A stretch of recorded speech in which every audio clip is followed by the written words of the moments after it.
Basher, yeah. That's the... I don't think Inflame has seen the light just yet. Yeah, good game to see what, by playing Abaddon. You could just like into the enemy jungle, place wards or scout. 5 seconds. Definitely can't do that with like a Crystal Maiden per se. You can get away with doing that with Abaddon. We'll see. And the draft now complete. EHOME just waiting for them. Now we get underway. Looks like Personally are favoring more. Are you like? Fine. I guess you're like. Where were we? Radiant You're not was like pushing. Or was it? Okay, never Okay. mind. Everyone just go bottom.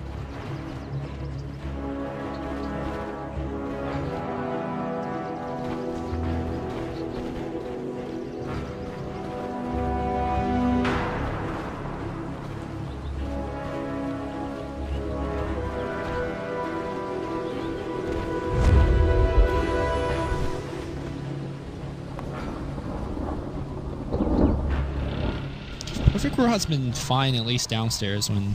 Yeah, it's normally fine. And occasionally you just have to reconnect, but it used to be like, I mean, you remember, like we'd reconnect like 10 times and it'd still be bad. Then you'd randomly reconnect the 11th time. Everything's fine. But we get back underway, guys. Welcome back for everyone who missed us in Dota TV. Uh-oh. ZYF, this could be our first blood. Nice fissure. I'm not sure if it's a complete block, but it's good enough. Now Blade Fury, offensive movement from Navi with a Keeper of the Light Clinks. Not something you really anticipate. Yeah, but enough to get the first blood. So we'll run through the drafts here. We've got Vanscore playing your Rubik. Dendy on the Core Shaker, rushing the bottle. Funnick going to be the Clinks for now. Let's see which lane he goes to. Havost on the Juggernaut. Now we'll leave Godblack as the Keeper of the Light. Navi getting aggressive here early. On the side of EHOME, you've got DDC. Your support Lion. Going bottom is ZYF on that Lycan. Mushi, mid on the Shadow Feed. Inflame the support of Abaddon. And that does leave Ohio as the offlane bat. Yeah, I personally always find it interesting to see when does the Shadow Fiend go for, you know, 2 tangles and then rush for the bottle, and when you go Wraith Band. And in this case, he's gonna go for the Wraith Band here. Honestly, against a melee hero like Earthshaker, it really doesn't matter what you build. You're gonna dominate the lane. Or you should dominate the lane, I guess. Yeah, unless they gank the lane, there's just very little Dendy can do to keep the SF down, but they can look to make up for it elsewhere, like bottom lane, where once again they've gone in on ZYF, they have the Illuminate being channeled, it will connect him close to full duration, and one more auto attack needed. The Stout Shield Ring of Protection combo, it's enough to barely keep him alive. Yep. Meanwhile, back in the mid lane here, a lot of last hits being traded. It's actually a really nice synergy, if you want to call it that. Like, you give How to Shadow Fiend early so he can get last hit better, because he definitely needs a damage bonus. Yeah, that's where you get the Wraith Band, and then you have the Howl, and you're not missing last hits. You hardly even need to use the Raise to secure CS. Although, as soon as I say that, I jinx Smooshy, and he misses an easy last hit. Commentator's curse. Indeed. So top lane, they could actually play very aggressively here with the Abaddon. You just shield a Bat Rider, and he starts tower diving with Firefly. Maybe this is not the time to do it, but it's definitely a possibility. And they have the dust available on Bat, so if Funnick overcommits, could definitely get picked off here. Yeah, with the boots, Clinks becomes very fast. Even when you dust it, he still gets a ton of bonus boost speed from the Skeleton Walk. Yeah, they really can't go on him, but they can force him off the lane. Level 1 Skeleton Walk, you only get 11% boost, movement speed-wise, and the dust slows you by 15%, right? So yeah, once you get to level 2, though, it's going to help. But here's the thing, though. Are you not going to level up your Fire Arrow just for that? I think you still... No, I think you wait until level 4. I mean, maybe in this lane it's different, but generally you would. Still, as soon as Inflame walks in, Ohio's going to back off, and they do want to make sure they get these CS. So as a result, Funnick still, end of the day, getting his experience, and it does seem like Navi are going to rotate off of the offensive try, and they're going to swing Vanscore towards top. They want to help out the Clinks. And frankly, I don't think they need to be tri-laning bottom anyway. They've already done their job of slowing down ZYF, and as soon as he rotates the jungle, it's DDC who's got to be very careful alone in this bottom lane. Yeah, and in fact, it's Yang is what I'm going to call him, because he's tagged up as that, to leave the lane. ZYF is just a much more badass name. Yang is kind of underwhelming. Okay, fair enough. I still think back to that picture that he has. What, the stripper picture? Yeah. It's got like his unzipped boy band shirt. Now that's a badass picture. I guess maybe few would disagree, but certainly unique. Yeah. So he's leaving the lane, and that's going to give DDC some, levels on the bottom. And honestly, DDC is going to lane here much better. Just the fact that he's range. Yeah, he might not CS a ton. He grabs one for now, but he's getting levels. So this is generally what we see out of EHOME, although I don't think it's what they had in mind for their laning stage, but they usually don't have 5 heroes in the lanes. There's almost always somebody in the woods. Normally like a 4-position, pseudo-support type hero, but it's actually working out pretty well. And end of the day, even if they lose that bottom lane a bit, they have a free farm Shadowfiend mid who's just going to work against Dendy on the Earthshaker. And I don't really know what Navi's supposed to do about it. Until they gank this SF, there's no way ES can do anything in this lane. Alright, so what's the over-under on Mushi going the build that everyone's going, which is the Yule Scepter? I don't think so. He likes the mech build. Yeah, he does too, but at the same time... Oh, actually, a big fight happening on the top lane here. Bat Rider tower diving drops very, very low. He's going to live for now, although Clinks is kind of right on opposite. There you go. Where are you going, Ohio? Yeah. Where's that Baden? He just abandoned him. I guess he didn't really have the mana to help. Yeah, he shielded him, but then if he starts diving this way, maybe they both end up dying there. Yeah. So he just backs off. So the mech Shadowfiend is really good. At the same time, he costs a ton of mana. And Shadowfiend is already a fairly mana-intensive hero because he's raising all the time. Yeah, if you go that build, generally you'll see the bottle treads, either Magic Wand or maybe an Aquila picked up. Yeah. But with that, it's normally enough, but you do have to occasionally grab runes and go back to heal.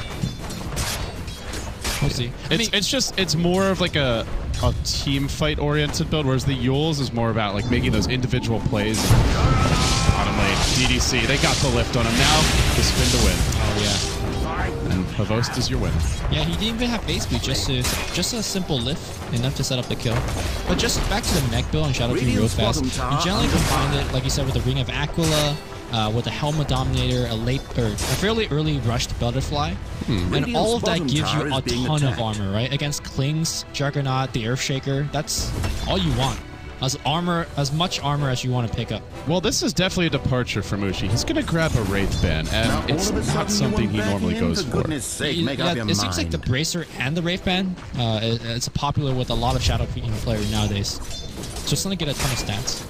Yeah, you get the Wraith Band just to help your early CS, as you were talking about, just in the very early laning stage, and make sure you get the souls coming. Then you get the Bracer just to give yourself a little more survivability around the time when teams are likely to start putting pressure on you, and you may have to join fights. But the end result does look a little funky. Yeah.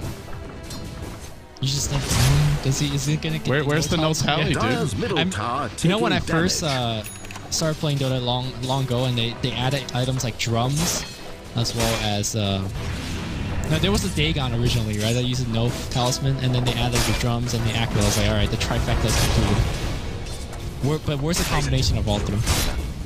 That's one of Dota's great mysteries. Ohio. He's found himself in an awkward position here once again. He's actually going to have to TP out, and he goes all the way back to the base. They were trying to set up on Dendy mid. DDC wrapped around, and he just ends up dropping Observer Ward. Dendy tucks himself in the tree line. He had the Rupik backing him up. A lot of tension on this mid lane. EHOME are getting something out of the woods for ZYF, and they are farming their Shadowfiend. But so too, Navi doing reasonably well. The off-lane Jug getting quite a bit. In fact, he's their lead CSer, Havost, and he's got level 6 now. Bit low on mana, but if he gets it... Oh, he might get a kill here anyway. He's got shield. He's in danger.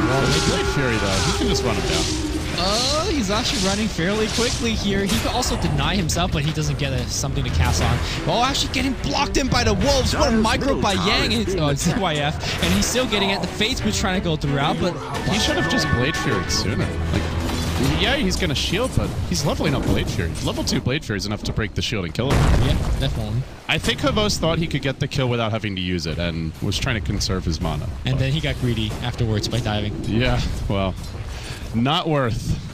Jungle Lycan suddenly has them. I always want to say Mask of Death. Has the Morbid Mask. Has the Morbid Mask money. Closing in on the completed flats. Yeah. I was going to say that it's very important that Juggernaut is doing well, because if you look at the rest of the team, then they need Blink Dagger to start doing anything, and then the Klings needs Orchid to start doing anything. So the rest of the team just doesn't do much. So you want the Juggernaut to be your early game tempo control, and he was looking to do really well until he died. And speaking of which, Phonic just goes to Midas, so... Oh, Dandy has stick charges here, but I don't know if they're really going to accomplish much. They get off the lasso, bringing Mushi straight down as the toss from Bankscore. Dandy ends up dropping. Now they're going to look for more as Bankscore forced to scurry away with the haste through. He does have a zap cooling down. Maybe he tries to come back in and catch the fleeing DDC. They drop a sentry. I think DDC, just dewarding. Yep. And meanwhile, top lane, Phonic setting up an Inflame. This might be another death for the Abaddon. He has the shield, but broken instantly. Phonic just hitting like a truck with that death pen damage. 122, not even counting the max searing arrows. It does so much damage. Yeah. And he gets Midas, so I guess the question will become later on this. Oh, never mind that. We have more action about him. TYF, he's going to try to slap down Bankscore, then he goes back to Avos, but Avos able to Omni Slash and wins the duel. A little bit of hesitation there as to who he wanted to focus, and ends up paying the price. Oh, it's a blink straight up first here by Mushi. All right. This is taking it old school. I like it. Something very fresh. This is actually a build Dendy likes. Yeah. Dendy used to love his blink first Shadow Feed.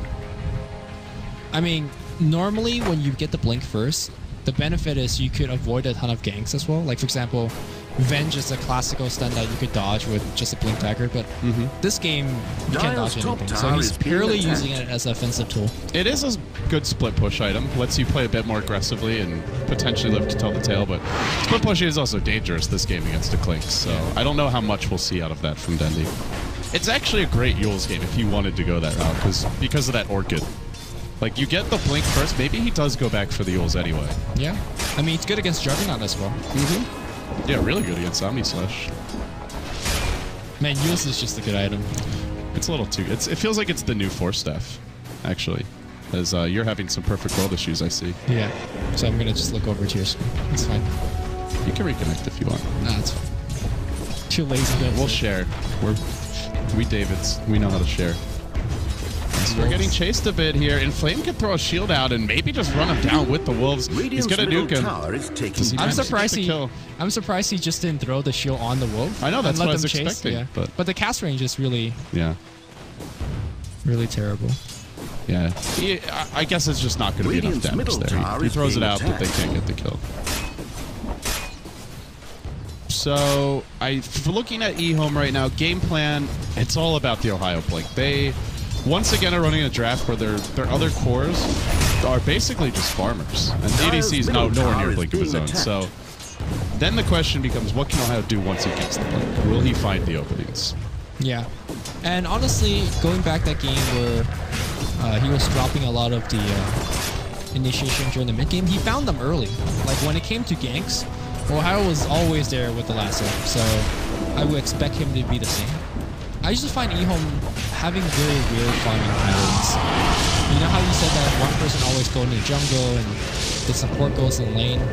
Efficiency-wise, that's very good because everybody gets farmed. But in terms of just hitting your item timing, just everybody don't have any items. EHOME feels a little chaotic as a team. Yeah. See why I'm just randomly shape-shifting now. Just to farm, exactly. Just, I don't know.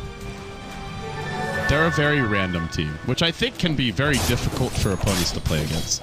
You don't know how they're going to lane, you don't know how they're going to draft.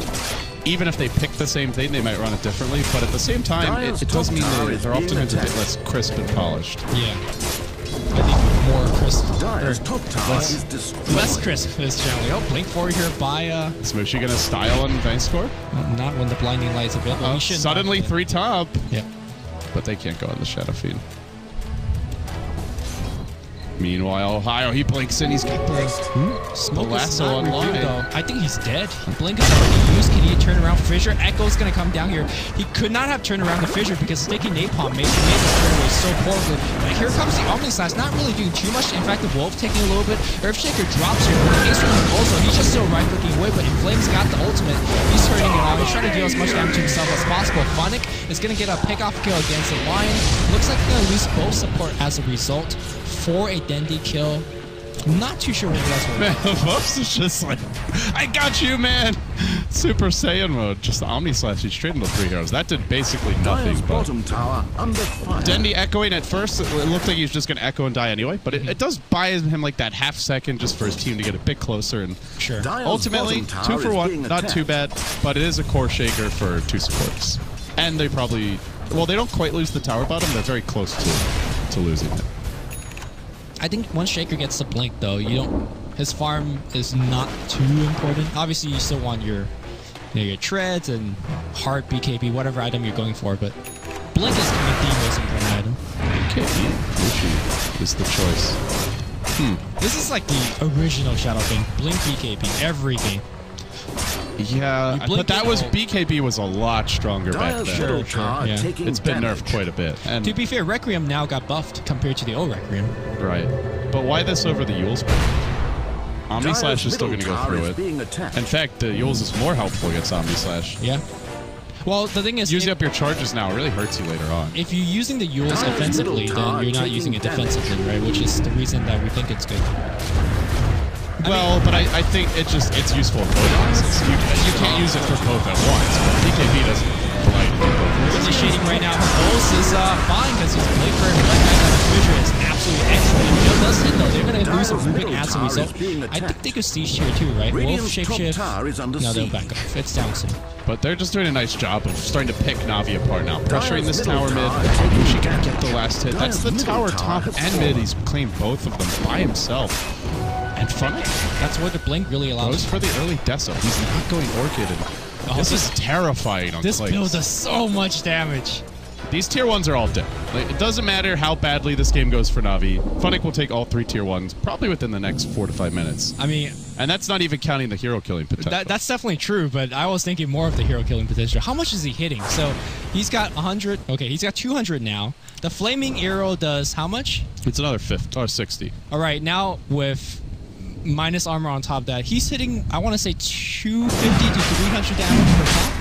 Is that a safe estimate? Yeah, I'd say that's pretty accurate, and it's not just him who benefits from it. They also have a they're core shaker and Physical Blitz. damage team, right? Yeah. Oh my god, what is that, 340 something? No, that's Juggernaut's crits. I think it's a really cool pickup this game. And the other thing is Deso is a much better scaling item. You get an Orchid, you mentioned it's not good against Abaddon at all once he hits level 6, which he now is. I mean, I guess it's okay. Maybe you silence him, try to kill another hero, but generally you also need the bonus damage from Orchid to get kills as plays. Yeah. So this, it also isn't countered by a BKB. It's not countered by a potential Yule Scepter pickup, which isn't forthcoming. It's just a better scaling item than the Orchid. And now, to be fair, the Orchid gives you some decent attack speed, which arguably you don't need because you have, strafe. You don't need the mana though because you Yeah, can you're keep caught the up. light. Yeah. I think that's the big reason why he can get away with this. I think the biggest thing about Deso, which I prefer, is the immediate impact you have. Like, for example, they just took a tower rush. is being And attacked. you were mentioning the T1s. All of these are just, to me, a little bit more impactful than getting 1 or 2 silence kills. Dandy is going to get initiated on. This is what I mean about Ohio. He definitely has it down on the ganks. Dire's top It's just tower that is sometimes in under the team siege. fight initiation, he finds it difficult to connect with the right target. Well, meanwhile, Vaporwave Post is posting up. Wants to get aggressive here. Mushi has the Blink, has the Requiem online, but can't very well just go on a Juggernaut. He's going to need some backup. Dire's And top tower is for now, being attacked. just content to raise from the trees. Actually, will Requiem just to zone Bevos back, who slightly panics, played Furious, sticks around the Dire's healing ward. bottom tower is being attacked. Do they really try to commit to this tower? Because I mean, I really... Ooh, Funnick just gets a pick on the line. He just ran in on the back line. This time had double damage to Halbao, so he's hitting close to 400, 500, 600 damage. Blink, I literally blinked and I missed it. Radiant's middle 2 tower shots, has I think, and fallen. he's dead there. By the way, I really like how aggressive Pavos was playing. In fact, he turned Mask of Madness on and was just hitting tower. Because he recognized the only way that he dies is under a Blink Lasso, which has already been used. Lion doesn't have Blink yet, so he could be Dire's as top aggressive tower as he is being wants to be. And that's a downside of playing a Baton support, right? You just have purely a defensive support that can't really punish any type of aggressive play. And they're just using tier 2 now. Look how much damage the tower takes. 600 HP gone, and honestly, we haven't seen Earthshaker do anything this game. No. Well, They're basically 4v5y right now. he has some decent fissures, but that's a support shaker that could do that for you. Right. As a core shaker, he hasn't done much. And they're going to continue working away on this tier 2 tower. From the high ground, Mushi comes. He does have BKB, but again, this BKB does not make it safe for you to just jump the hell in. No, definitely not. You got to be very deliberate in your fights. It's really all about the battlefields. And keeping eyes on Ohio. He's swinging around from the south. Ooh, they're charging up on the high ground. I'm not sure about this. They do have eyes on Denny Wolves. Scouting Navi. They might get the jump here. Havos, that would be a big kill, but still has the Aegis. He goes back for the creep, but they're actually going to go for the Rubik because they really can't go for Ho-Hos. Rubik will also lift the cancel, but they can actually keep him. They can't fight Funnick. Do you see how much damage this guy is doing? God, well, actually, though, and Flame is keeping everybody away. Oh no. Mushi coming in, but he's actually losing the man fight. Funnick's on the run, and he will be fine. Fissure, what a block, and he blinks back out. They cut their losses, which is just the Rubik. I mean, trading Rubik for a Lycan, you'll take that trade. Funnick just hit it really hard. I thought Mushi was going to Requiem there, but just ended up backing off. And did he not have it? It might have just cooled down. Yeah. I know it cooled down at some point, but I don't know if it was like right when the fight started or what. It could have been gigantic, though. I thought he was going to just rack up 3 kills there. Also, I think during that fight, Funnick's death pack ended. And when you lose a death pack buff, you actually just gain health. Well, it looks like you're gaining. It looks like you're gaining health, but that's like mental. Like, why did he gain health? Did he get mech'd or something? But no, it's just death pack ended. And now he almost does BKB. And BKB is much better for Navi's team than EHOME's team. Yes, I would agree with that. There is still physical damage, but the way that this Clinks will most likely die is either overextending or more likely getting either lassoed into like a finger or a Hex Impale, something like that. It's a really bad sign for EHOME that they saw the Juggernaut there, but they couldn't lasso the Juggernaut. Oh no, Golden Roche. No, that's not good. Golden Doom. How not to welcome the dark tide. Like, Havos was Master Madness, and they can't go on him. They're gonna go on Dendy. Well, he's gonna get picked off here. DDC should connect on the chain stun. Do they have finger? Yes, they do. They will bring it. While they start pushing top, EHOME's still finding openings here on the map and making good trades overall. Sure, they're not quite having the raw punching power of focus, but they still push damn hard. Yeah. ZYF, Necro 1 now online, I believe probably has the makings of the rest. He's doing well. I guess it's a slightly delayed Necro 3. He did go Woods pretty early. Yeah, I just want to say this game really exemplifies why Bat Rider is one of the best heroes in the game. Like, any other offlaner, I don't think you could have as much impact as Ohio's having. Every fight, he just finds one, isolate, kills. Now, granted, you have supports like a Lion that can follow up and give you the burst damage, but if you have, for example, a Timbersaw, you can't really win the team fight as hard as he is doing right now. Yeah, and especially with their type of draft, where still they don't have any other heroes that can start fights.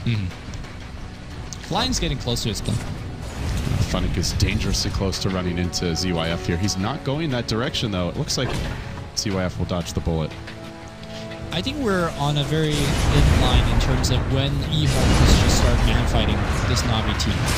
Because if you look over the Lycan, once he gets Necro 3, right, I think Clinks will start having trouble sticking too long in these fights. And there's the gem on the bat already. Right. So Funnick has to be very careful about how he approaches the fight. The last fight, Earthshaker completely whiffed his Echo. I don't know if it was the blink bug or just echoed and then tried to blink, but maybe had it canceled. Either way, it's... Is that really a thing, the blink bug? Because Cinderin was telling me. I'm pretty sure it is a thing. I've had it happen a few times where I didn't see anything cancel. It happens once, you just figure like, oh, I probably just, I pressed the wrong hotkey, but there have been a lot of complaints about it. From pros? I'm pretty sure... I believe a decent number. I don't think anybody has ever tweeted about... At least I'm not 100% sure if it's a bug or just a psychological phenomenon, but at this point enough people have talked about it. I don't know, but if maybe it's a fake bug. Yeah, everybody's talking about a myth, and the myth is becoming more of a... It would be funny if there was actually no bug at all, and it's like a placebo effect. It's a psychological experiment. We keep on talking about the blink bug just to see if people are going to believe that it's a thing. I bet Cinderin just started it for his sick jokes. Well, I mean, he's not the only one, to be fair, but he's sick and twisted. That's why we try to keep him away from us as much as possible. I'm very surprised that Mushi's not going for a straight butterfly, because generally that's... I get Yasha is always good, especially against like the single target focus. Manta is pretty damn good against Jug. I feel like that's the main reason you would go Manta here, is just to help tank the Omni Slash a bit. Also clings, right? If he's just right-clicking on you and suddenly you just use it and disjoint the aggro, if that's the right term. Yeah. It just buys you a little bit more time. Especially if he goes Orchid, but I mean, even in this case, I think it's still pretty valuable. Also, I believe it removes the blinding light as well, right? Yeah. Okay. Oh, he's got the BKB. That's true. It lets you kind of save your BKB for when you really want it. Although, again, I don't think it's a great BKB game in general. I'm a little surprised Mushi went for that build. I guess he's just respecting the fissure a lot, because that's essentially the spell he wants to block. Well, that said, it's hard to BKB block a fissure. That's no, like you just use it before you even start. Right. You don't want to just walk in and then die. Yeah. To a fissure. And honestly, if you just blink BKBs into the middle of the fight and drops Requiem, there's really no way to stop it, right? Apart from Omni Slash, I guess. Yeah, they have that first mini stun on Omni Slash. And does the Echo Slam? I don't think the stun goes through BKB. No. I think the damage on the initial Echo goes through, and but there's not no stun because the stun is only from Aftershock. Right, and that doesn't go through. Yeah. Dire's middle tower taking I thought they might have changed something with that damage on the initial Echo, but either way, thanks score, getting lassoed. Ohio again finding the picks. After that, EHOME are going to take a tower mid, but Navi, are they cruising for a bruising? No, they're backing off. You know, as much damage as Navi team do, it's just the fact that Ohio finds ganks. It's funny because I was giving him a hard time in the previous match, and he was not playing very well, but the Batrider pick is just his hero. This is just like classic, standard Ohio type of play, I would say. Yeah. If they, I don't know that he doesn't really bring the versatility of, say, Ice in the off lane, but at least if he does, they haven't been picking. It's funny because, you know, Lumi, the way I remember Ohio, the first game I ever cast where I was impressed by him was back when he was on MUFC, the old MUFC. It was in that. I think you and I were catching testing. Uh-oh. Dendy blinks it. He goes for the Echo Slam, but hello, Dendy. There's suddenly a billion heroes here. Oh, my goodness. It was in the... What was that tournament? The one that Dota Talk organized, that little invitation with LGD and then 2 Southeast Asian teams. I think it was MUFC and Zenith or something. He played Tinker. And this was like way before Tinker was popular at all. It was a niche pick. Yeah, very niche pick. And he was a sick Tinker. But I don't know what's happened. Maybe it's just the way that his teams have chosen to draft, but I know he's played a wide variety of heroes historically, but it just seems like in the offlane at least, it's pretty much always the same style, very selfless, initiator, sacrificial lamb types. Well, I mean, I think just a change of focus. Like, I think what he was really good at was when he played Prophet, he would always send these treants to like deny pulls and block camps. Yeah, he was like, you compare him to Bulldog at TA3. Bulldog would do that at the 30-second spawn and the 1-minute spawn, and then he would go get his fight. Bulldog would just do it for the first spawn and go into the jungle, right? Well, he did the first 2 because that's the only time in the game where that's 2 spawns in 30 seconds. Right. Okay. And then after that, it's 1 minute. So, but you remember EGM and Ake would always like be stacking the camps so that he could just go and finish them off for the fast Midas. Ohio would just stay in the offlane, just constantly blocking camps for like 5-6 minutes. Wait, did you see Funny just attack outside of their jungle against Throw? Maybe. I don't know. I was actually. But our point is that Ohio plays a very kind of sacrificial offlaner, which maybe that's not what this patch needs, you know? It is working this year. The only thing is that it puts a lot of pressure on him, just the way that EHOME have been drafting lately, where ZYF tends to play a lot of pretty farm-intensive safe laners. We don't see him too often on more fighting-centric carries. And, I mean, Mushi, you just never know. He's played the Magnus. Depends on the hero. Yeah, it just depends on what he's feeling like. Oh, hits here. Funny wanted to snipe, but he didn't pop the BKB. He has one. I'm not sure why. Oh, it's on cooldown. He goes in before it's even ready, and as a result, ends up dying. Havo's now charging in. It's his turn to engage, but the shield comes through. The heal comes out. Then he drops down to the low ground. The Omni Slash bouncing over the cliff, and well, he ends up surviving now. Going in a bit deeper. They get the fissure off. Another kill by Havos. Gem hits the deck and Papa Mushi arrives looking to do battle. Requiem bash! Oh no! And bashed again! And again! He'll explode!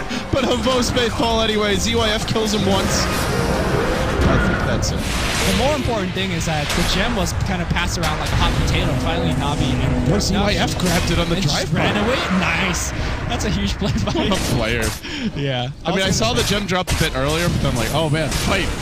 Yeah, because Shadow Fiend blinked in to pick it up, and then he BKB ulted. But that bash, the RNG from Havos is unreal. If he doesn't get that bash, Requiem kills the Aegis. The other two have to back. And Lycan and Shadow Fiend are just sitting there when Havos respawns, waiting to kill him. We haven't really talked about how devastating it is for Navi if that Requiem does go off. 50% less damage. It's nothing to sneeze at. Yeah, it's huge. And, oh, by the way, he also has the Talisman of Evasion. Did he have that? That's so unlucky. I think he did. Actually, he might have just picked up in the fountain. I'm not sure. I wasn't watching. Yeah, I'm not 100% sure. But if he had it and he still got bashed that many times, that is some god-awful luck. Well, I mean, Juggernaut with the Abyssal now, you could guarantee that, and that just goes for how poorly this BKB has been. I mean, you get the BKB just to guarantee you get the ult off, and he can't even do that. But how unlucky DDC was, right? He played so well. Under fire. The Klings went on him, immediate Hex, he survived, and then out of nowhere, a Juggernaut only and he was on the low ground. But you know, sometimes things like that just being attacked. Radiant structures are fortified. Navi now gonna back off and farm their own woods for them. Meantime, it's been a pretty close game, really. It's only a 2k gold lead now for Navi. Experience around 7k. But in terms of like raw team fight power, barring a big Earthshaker initiation. Have we seen a team fight though? I don't think all of these are just kind of... They're more skirmish. Yeah. That was a larger engagement, but yeah, it wasn't like all 10 heroes at once. But if Navi could, I feel like EHOME are going to try and take a bigger fight. Maybe they don't try and defend the tier 1 though. They are split pushy with Mushi. I think when it comes to like initiation, that's where you look to the back, being the stronger hero, but... If you go high ground against EHOME, you got to be real careful about it. Tier 2, bit harder to defend. Yeah, you can see that Shadow Fiend is, well, today we saw a lot of just casual Talisman of Evasion, but I would imagine Mushi wants to finish that Butterfly ASAP. Yeah, now Havos with the full Abyssal Blade snagged, and 2.7k gold in the bank. Yeah, he's probably going for the MKB just to counter the Butter, I would imagine. And that's where life gets difficult for Shadow Fiend, because he doesn't have he has an abandoned shield, right? Which at this stage of the game, maybe you remove that initial stun, but he's probably just bashing you anyway. Yeah, if you remove the Abyssal, it's decent. What's your thought on going Scotty if you're on Shadow Fiend? I mean, you're dealing with 2 melee cores. Or is the Butterfly just more important? I feel like your Butterfly Satanic is just your go-to build. Okay. And then Scotty's a game-losing item. You remember Fnatic at TI3? Scotty's been much more popular lately. I'm not sure if you disagree with it all the time. I think it can work situationally, but Shadow Fiend just farms so... I feel like by the time you can get a Scotty on him, you might as well... You could get your Butterfly and be on your way to Satanic. And having completed Butterfly Satanic, you're just so much stronger than, like, Scotty +1. Sure. And I do agree with that. Or I do remember the Fnatic Scotty throws. Oh my. That was actually against Mushi. That was the old RNG Sports. Was it? Was it the... He was anti-maged that game. Was it also... They got anti-maged. Yeah, they had Hani, Shadow Fiend, and Arrow Morphling. Okay. And they were so far ahead. Morphling getting Scotty is a different story. Yeah. It was more the Shadow Fiend Scotty. Okay. Alright, here comes the little high ground siege. Inflame is beating on the tower because he can. And Yang's pushing mid as well. I like the pressure coming out from EHOME. They got the... They might get backstab though. ZYF got to be careful. Hello, the bash. And he hasn't even used the Abyssal Blade yet. He'll use it right as he's about to skate away. And Foost is just chewing through the defense of these heroes as... Did BKB skip up? No. Oh, it's the clicks. Okay. Man. These are like the most brutal backstabs. Navi are... Their assassinations take like a half second. Yeah. It's unbelievable. I mean, we keep saying how quickly Navi kills, but it feels like EHOME's more or less controlling the tempo of the game, right? They decide where the fight happens. We're pushing, we're sieging. All right, fight happens here. We're ganking your jungle. This is where the fight happens. I feel like because of that, EHOME is still having more of an edge in the game, even though their heroes are maybe not the stronger heroes. We haven't seen... It's interesting because I feel like we haven't seen either team fully realize their idea for the game. Like, EHOME's idea for the game seemed to be get the Shadow Fiend BKB, get the Bat Rider Blake, Necro 3 and just start taking pickoffs with the lasso, like now, that they're attempting, and then take Roche and start taking high ground objectives. But they can't even kill him most often. They finger him. He has an Omni Slash. Is he going to use it in time? No. Ends up going down. The blink forward from Shadow Fiend finishing things off. Meanwhile, Funny trying to pick out somebody. He does actually get a double kill. Meanwhile, though, he just runs away. That's going to get popped here. Finisher blocking out the retreat path. And that should be it. Gem. Let's see, who's reclaimed it now? I thought I saw a ping coming out. Did a courier grab it? Yeah. Okay. Also, why is there no Ghost Scepter at all on the EHOME team? That's true, actually. Like, if you look over to the line, I think he's trying to get a 4-staff, but... It could be a Yule's. Or Yule's, but I think Ghost Scepter is just an absolute must. It's just so much cheaper, is the main thing. 1,600 gold. Well, I mean, there's 1,000 that staff of Wizard. Yeah, so exactly. He would basically have it by now. Yeah. I do like this pickup by Havos, though. Getting the Blink Dagger, if he ever sees any of these heroes aside from Abaddon on their own, you just blink and that hero's dead. And there's really no way for for EHOME to disengage from that type of initiation. Oh, also, what's your thought on Ethereal Blade on Shadow Fiend? Because it... I remember a Dendi game where he went for it, and I mean, they wrecked. It was really entertaining. Yeah, I remember that game as well, but he was already winning so hard when he picked it up, I think. But this game, it could be used as a very defensive way to help your allies as well. Yeah. It's true. It's at the same time, the Shadow Fiend's probably the most important hero to keep alive, and you can't actually shotgun yourself anymore. Yes, you can. No, when you use it on... Oh, yes, if you cast it yourself. That's right. Bad dice. But I don't know. I just feel like he's going to have to go blow for blow with the Clinks and the Jug at some point. I don't think you win by defensively shotgun anything. You just have to kill someone. They just wait. They just wait until it's over and then kill you. I'm not sure if this is a game-winning proposition. Oh, Juggernaut's on the hunt. He sees Inflame. And the blink in. Onto Inflame he goes. The shield now popped. Could be channel from the high ground, though. That's going to reduce a bit of this incoming damage. Inflame will now TP up. Abyssal Blade has been used to cancel that TP. Inflame looks like he'll go down eventually. A heavy commitment just to kill that friggin' Abaddon. Yeah.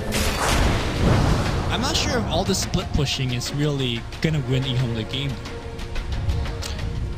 Split pushing does not work against the Clinks and Jug this far, I feel. Yeah. None of their heroes can deal with it. Yeah, eventually you're going to make a mistake split pushing, because that's just going to happen, especially against a Blink Juggernaut. And once you do make the mistake, that's where you just lose a ton. Oh, DDC, where's your Ghost? Too short. Like, he couldn't even turn around. They cannot be off on their own anymore. It's just not working. Without Ghost, you can't. Well, if you can't be off on your own, can you 5-man? That's the question for you. You can't 5-man because Mushi's doing this thing. What thing? Just the split pushing. Well, just because he's choosing to doesn't mean he can't. Come on, man. You gotta believe.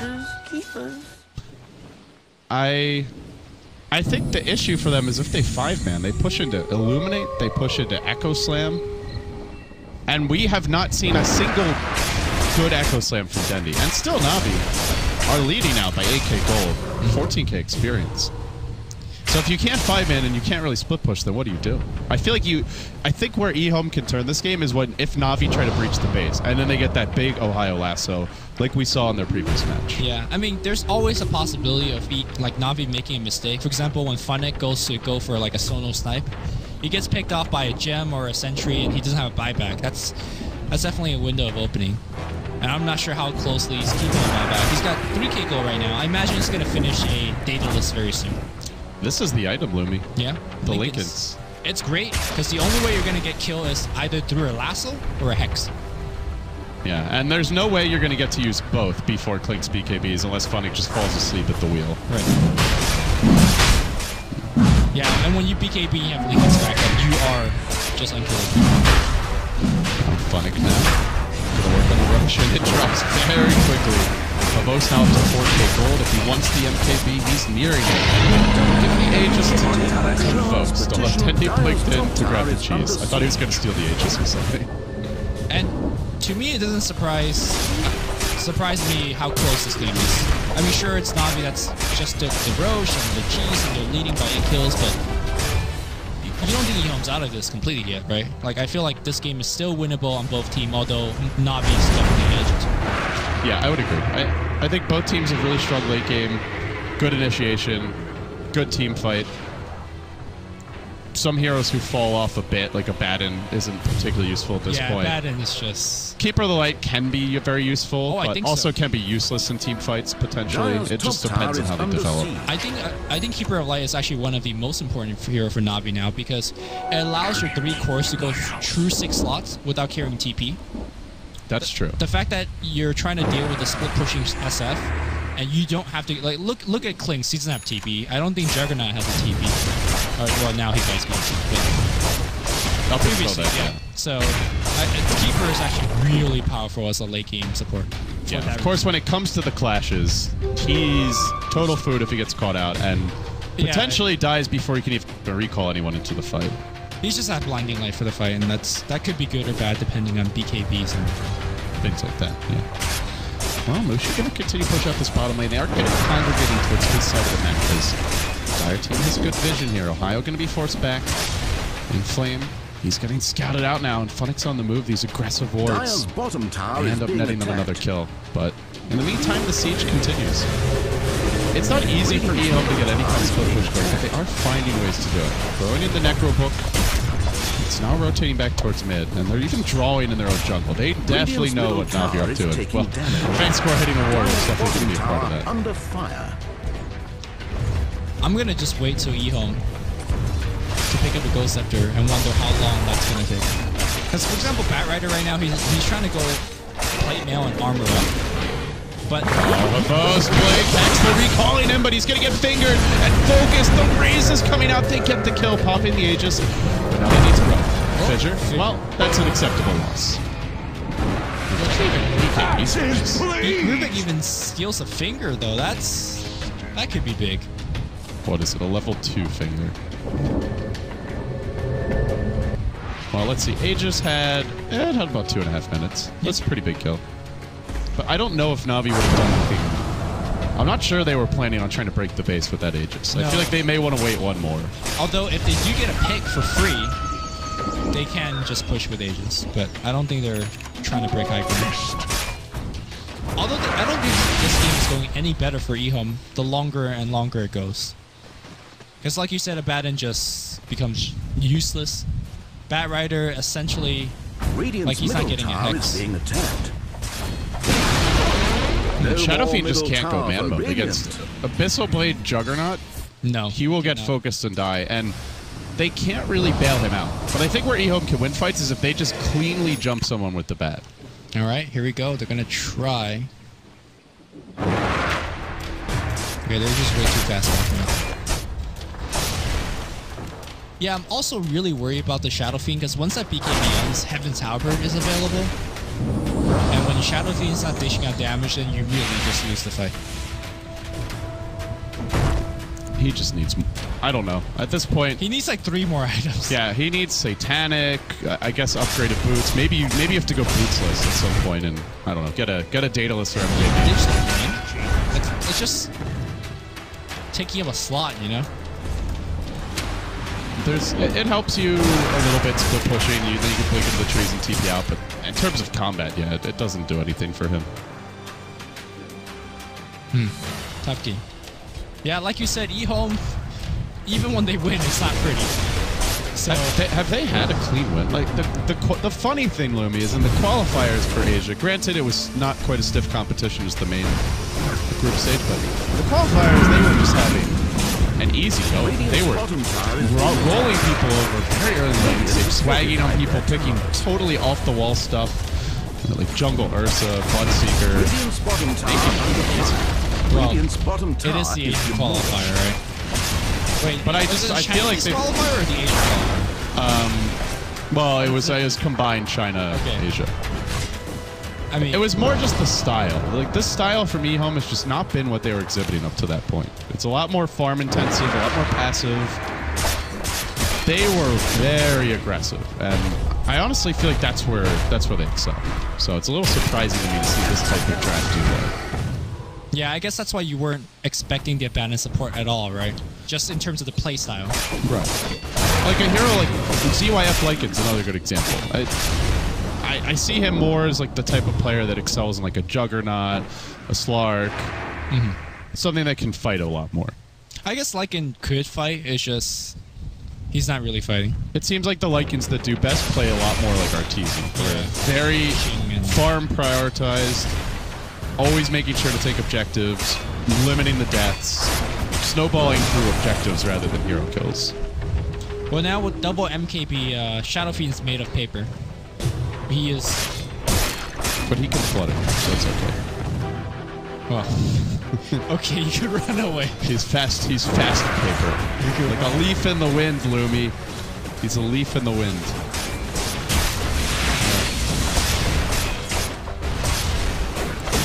Oh, this game has just been very slow from both teams. There's been kills here or there, but I don't... Have we seen... Like you said, have we seen a single team fight in 34 minutes? I don't think so. I really don't think so.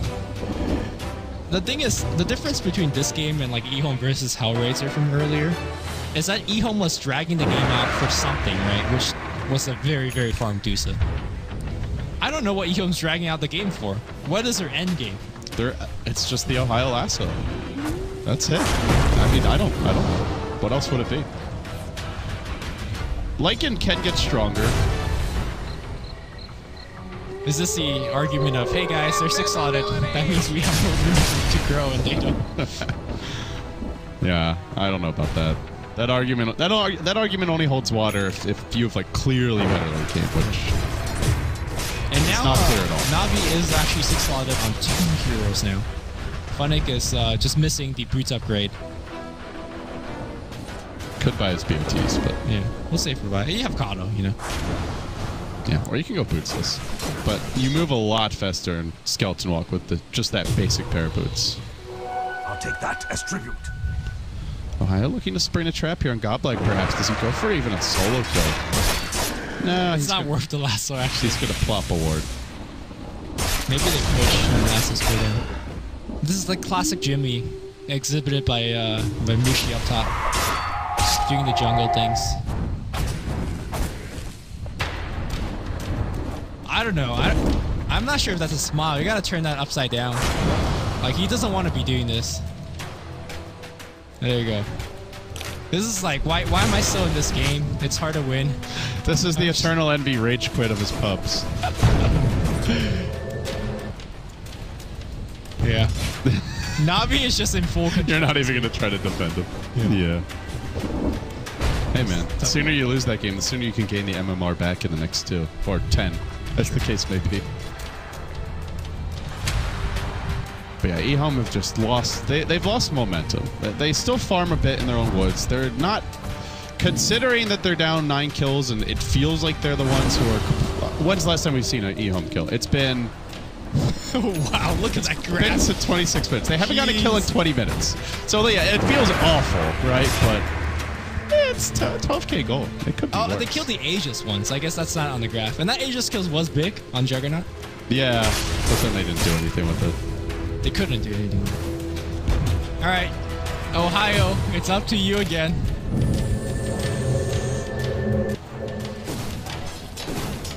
Well, let's see if he can deliver. There's fire flying around the Roche pit. They're going to try and sneak the Roche in. This is dangerous, though. They're doing it quite quickly, though. Okay, scores nearby. The Roche going to drop. The question is, do they get trapped in the pit and screwed after that? Lasso comes up from Ohio. He'll be omni-slashed to no with. He drops the gem as a result. So they've lost their gem off the bat. The rest of the team's going to scatter and run. Well, he died for their sins, Lumi, but he has to pay the price of the gem to secure that Roche. So they traded gem essentially for Aegis and Dire's middle cheese. tower is being attacked. and his life for Radiant's it, I top guess. tower is being attacked. I mean, as long as they don't lose a Rex in the next 50 seconds, that's not a bad trade, I say. I agree. I think it's a great trade. It's just sad to see Ohio always having to take bullets for his team, man. Well, he's playing it bad. Yeah. And I don't expect Navi to try to go break high ground without Omni Slash, right? Because that is one of their biggest damage. Radiant's top tower So is they under might get siege. tier 2 on top of that as well. So. And they'll push this tier 2 and it will be secure Radiant without has much lost contest. their In top fact, tower. Do you push without Omni? If you I think Navi just told him no Omni Slash. They're just gonna go for it now. The Aegis and Cheese going the other way. They don't really care. Radiant's Blinding towers Light comes out. They'll begin the siege from low ground. The tower down to 2 HP. I'm gonna lose this one now. Well, not denying it just yet, but gotta keep it just for whenever. Radiant's top tower lob has it been and deny. denied. Bastards. They held. they do hold. Now they've got 5 lives. Still though, I mean Navi showing that they don't really care. They don't give a hoot. Not even one hoot to give. Still no Ghost Scepter inside. How sad are you right now? He's got a 4 staff at least. Yeah, force away from that Omni Slash. Yeah, the first slice of the blade comes out and he's pretty much dead. It's still Navi controlling the map, even though the Aegis and Cheese grabbed by EHOME. As they're trying to make the long sojourn here for Mushi. He's going to take Daedalus now. More damage starting to come out for him. Does that matter? It does, but he can't win fights just because he has a lot of damage. Right. Let me ask it in a different way. Can he stay in the fight long enough to right click? If his team has the positional advantage. Okay. But yeah, it's just the Batman. It's all about the Batman. And for Navi, they don't really care about him. They're just gonna push in. Inflame gonna show himself immediately. The Fire Shield stolen. Nice little pickup there. And BKB forced? all right. What? It's a 7-second BKB. It keeps Navi back, but again, they got Aegis Cheese and they're just sitting in the base with it. Yeah. I feel like EHOME, their gameplay right now is Navi has to make a mistake. We don't really want to try and force a fight. Although now, for some reason, they have decided to leave the base. Well, BKB is popped, and if they get a kill here, here comes the Shiva trying to get the movement speed. Slow flame break, pushing him back to the lift. Is finally going to turn around and fight. Here comes ZYM. He's going to chop down Maxwell. Protecting him a little bit. There's a kill. In the meantime, though, Mushi got assassinated mid. It looks like they recalled the Juggernaut over, and they end up getting the kill. The much bigger takedown, and He has buyback. he does have buyback. But Forcing it out is still big, and he's going to lose a lot of souls. Well, EHOME getting the clearly unfavorable trade there. It looked like at least we get a Rubik, you know, maybe we can't kill the Clinks, no big deal. Instead, they just get punished. yeah, the only silver lining there is A, they have buyback, and B, they still have Flaming Lasso available for the defense. And right now, you know, Mushi's still holding a big echo slap from Gendy, and he's trying to assassinate. He does get the assassination off. Aegis is used buyback ability. Where is the Lasso? Oh no, he gets lifted and a Lasso blade. Ohio cannot get things off. Maybe if you got a kill sector. Hold that thought, because here comes Inflame on the high ground. Blink Hex on the low ground. And everybody's fine. For now, not so fine any longer though. Havos, the Bachelor has been summoned. He'll get the kill now. Looking at Mushi. Mushi bought back if he dies again. There's no hope for him. Navi's still sticking around. One by one, EHOME just running into the meat grinder. They have started to really chew through their buybacks. Paddon's used one, Lycan's used one, Shadow Fiend's used one, and they may lose more heroes. They'll Lycan dead. That's a dieback for ZYF. Inflame low, and he's finished off by Havos. That's a dieback for the Abandoned. And it looks like that might just be GG. Navi have cracked the EHOME base wide open now, bringing down the bottom lane, clearing out the mid, even pushing through top. EHOME just lost all their steam after that laning stage. Navi never looked back. They get one kill, Lumi, and it ends up being the worst possible kill in the world. The one kill on the Rubik, the only thing they were able to achieve in about 26, 27 minutes. And it cost them their Shadow Fiend mid and ultimately the game. I know we haven't seen it very frequently in this tournament, but it just shows you how close Navi can be when they need to be. Like, giving 1 kill in 26 minutes, that's impressive against a bad red. And Navi now, they continue to bounce back on day 2. Very few people on the panel gave them any credit. They were getting some flames. Mostly from me. Yeah, at the end of yesterday, we did the wrap-up. I'm trying to remember. It was either Gods or Cinder who was saying that the only reason they would agree that Navi's going to do better is because they would win at least 1 game. Well, they've already won 2, so somebody's already got to eat crow. And then he said they're